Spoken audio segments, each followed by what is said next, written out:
Para sahabat, dalam setiap organisasi, entah itu organisasi negara atau organisasi masyarakat, pasti terdapat beragam sikap orang-orang di dalamnya, entah itu pejabatnya atau stafnya.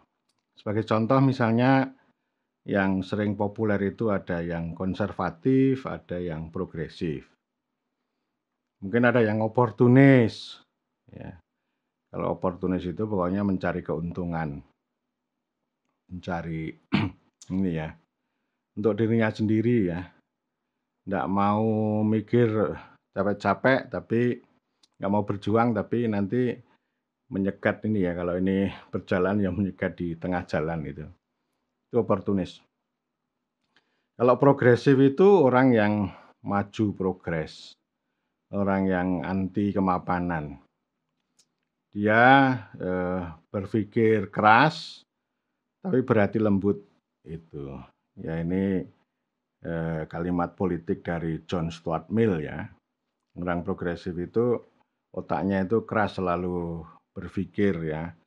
Bagaimana berpikir secara kritis untuk mendorong perubahan, membawa kemajuan bagi organisasi, dan seterusnya.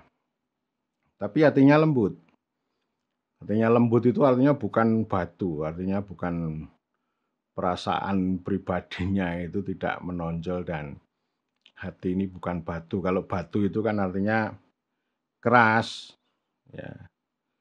Sebaliknya kalau orang konservatif itu otaknya lembek, tapi hatinya keras. Terlalu banyak baper. Ya, hatinya itu kayak batu keras, nggak mau berubah begitu. Jadi gini aja udah cukup misalnya. Jadi sangat menyukai kemapanan, tapi otaknya lembek. Nggak mau mikir, nggak mau mikir secara serius. Itu contoh ya. Dan di dalam birokrasi juga macam-macam. Misalnya ada birokrat pencari nafkah, ada birokrat politik, ada birokrat profesional. Pada sebuah kesempatan saya juga mengidentifikasi ada 4 ya, bagaimana birokrat itu memandang, memperlakukan desa begitu. Ada birokrat singgasana atau birokrat apa ya? Birokrat otokratis. Birokrat otokratis itu ya dirinya benar. Kantor ini adalah saya gitu. Orientasinya itu adalah untuk mendisiplinkan, mengendalikan, menata desa sesuai dengan yang beliau kehendaki. Itu namanya birokrat singgasana atau birokrat otokratis. Yang kedua, ini birokrat teknokratis. Birokrat teknokratis itu ya tools, perangkat-perangkat itu yang dikuasai, bagaimana membuat program, membuat perangkat, membuat aplikasi, membuat SDGs desa, membuat macam-macam lah, yang kemudian nanti dibawa ke desa, agar desa itu nanti tinggal melaksanakan. Tapi sering tidak sering tidak cocok dengan realitas. Di desa orang buat pertanyaan, apakah saudara itu menggunakan internet? Gitu. Nah, orang desa lalu menjawabnya kan banyak nih, lebih banyak orang desa ya tidak menggunakan internet. Lalu birokrat mengatakan bahwa berarti desa ini kurang maju atau tertinggal begitu. Ya padahal realitasnya kan orang-orang desa pada umumnya kan nggak mikir internet. Yang mereka pikirkan ya keseharian mereka, entah itu ya sawah, kemudian pupuk, ya macam-macam lah. Jadi pertanyaan yang dibuat itu nggak sesuai dengan kehidupan orang banyak di desa itu. Sehingga ini ya teknokrasi itu begitu, birokrat teknokratis. Jadi ini menggunakan keahliannya ya, meskipun keahlian itu ya pintar tapi bodoh. Jadi teknokrat itu orang pintar yang bodoh gitu. Kemudian yang ketiga adalah birokrat pragmatis. Ini otaknya proyek lah, nyari rente, kalau orang Jogja ya nyari eretan gitu. Jadi ini bagaimana ya bersiasat lah terhadap aturan dan uang. Bagaimana bisa menggelar proyek misalnya. Sehingga ini kan sering dikatakan bahwa ya proyek-proyek itu ya seperti menarik sapi kurus dengan tali yang besar dan panjang. Sapinya di daerah-daerah sana, tapi talinya itu sampai ke panjang sekali sampai ke Jakarta, itu namanya proyek. Jadi maximizing utility, memaksimalkan utilitas. Memaksimalkan struktur, memaksimalkan personel, memaksimalkan budget atau anggaran ya untuk mereka sendiri. Ya, terutama untuk mereka sendiri. Nanti kalau laporan proyek itu kan dibuat sangat baik. Seakan-akan sudah berhasil. Ya ini 11-12 lah dengan teknokrat. Ya, jadi birokrat teknokratis sama birokrat pragmatis itu 11-12. Yang keempat itu birokrat idealis dia. Idealis. Jadi dia berbicara lebih progresif, memandang desa itu dari sudut desa. Desa harus jadi objek, desa harus kita percaya, harus kita akui dan sebagainya lah. Nah, cara yang ditempuh berbeda dengan yang sebelum-sebelumnya itu. Kalau yang pertama yang autokratis itu pakai aturan, kalau teknokratis itu pakai perangkat, kemudian birokrat proyek itu pakai uang, lalu yang ini pakai gerakan, pakai nilai, pakai spirit itu.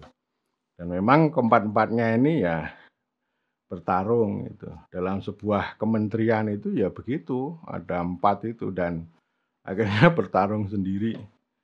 Sampai ke bawah itu ya akhirnya ya main sendiri-sendiri nanti. Nah itu soal birokrat memandang desa. Nah, saya mau cerita yang lain juga, ini ada 4 juga ini. Sikap orang dalam organisasi. Saya mau menggunakan sebutannya, mau menggunakan bahasa Jawa. Ini yang pertama ini orang yang lorolopo. Lorolopo itu ya sakit, ya berjuang lah gitu. Berjuang keras. Secara ada yang progresif gitu ya. Demi untuk tegaknya organisasi, demi untuk kemajuan organisasi. Jadi orangnya jiwa raga.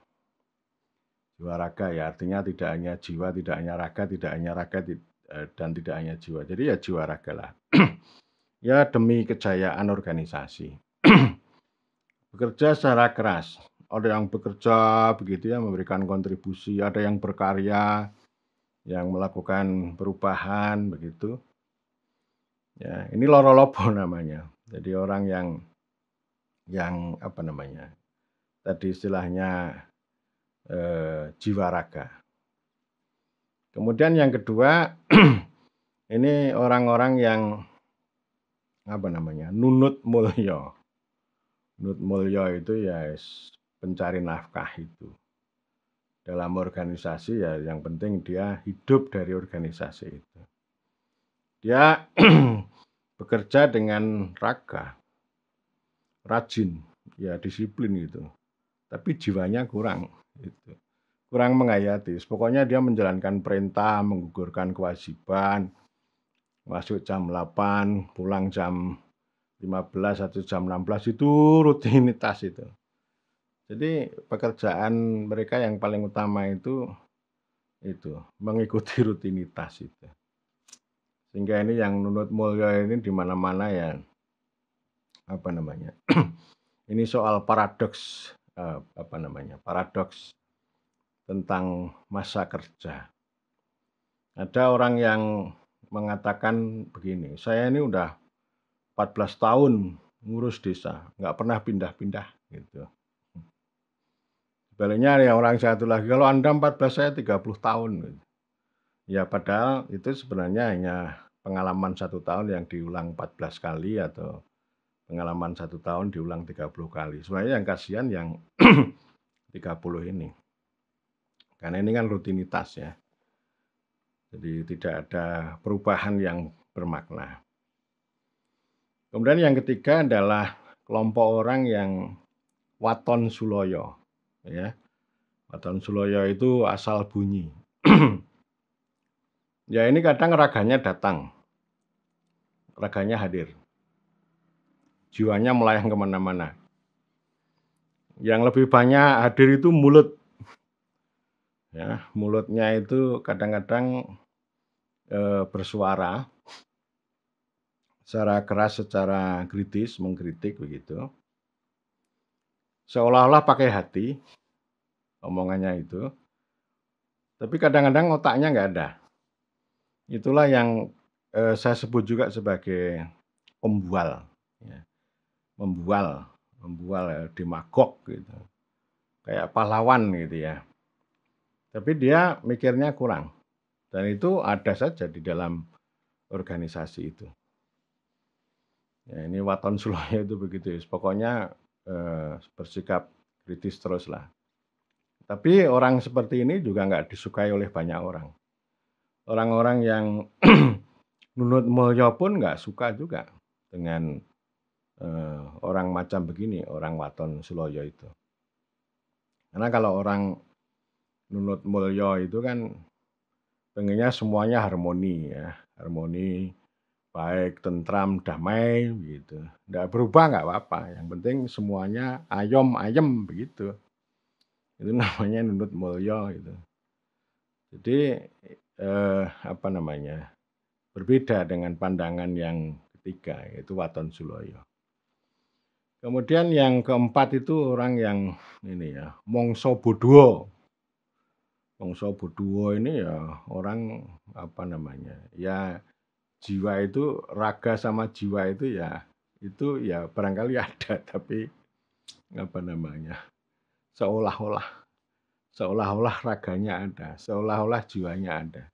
Tapi dia nggak peduli. Sama sekali nggak peduli terhadap organisasi itu. Ya kalaupun dia kerja ya apa namanya? Ya kerja aja. Kadang-kadang ngomel gitu, kayak waton suloyo, tapi dia nggak sekeras waton suloyo. Kadang-kadang seperti orang yang nunut mulya. Dia bekerja gitu, tapi nggak peduli. Nggak ada sense of crisis misalnya. Ya, nggak peduli dengan perubahan, tapi juga nggak peduli juga dengan apa yang disebut dengan harmoni gitu. Pokoknya ya orang yang waton suloyo itu dia di mana-mana ya untuk dirinya sendiri saja. Dia tidak bisa bersenyawa, tidak bisa engagement, tidak bisa ajur-ajur dengan komunitas itu. Pokoknya kalau ada perintah, ada tugas ya dikerjakan. Tetapi dia nggak peduli gitu ya, kerjanya itu punya kontribusi atau tidak, punya makna atau tidak. Ya, saya kira di mana-mana ada begitu dan ini saya kira refleksi saya juga ya. Ada pandangan, ada perasaan, ada pengalaman pergaulan seperti itu. Ya, ini enteng-entengan saudara-saudara untuk refleksi ya. Ya, kalau kita mau apa namanya berubah ya memang itu loro-lopo itu penting. Loro-loponya itu ya macam-macam. Intinya orang itu peduli kontributif. Ya, entah itu dengan gagasan atau dengan tenaga atau ya macam-macam. Sama kalau birokrat ya birokrat ideologis atau birokrat idealis tadi. Ya,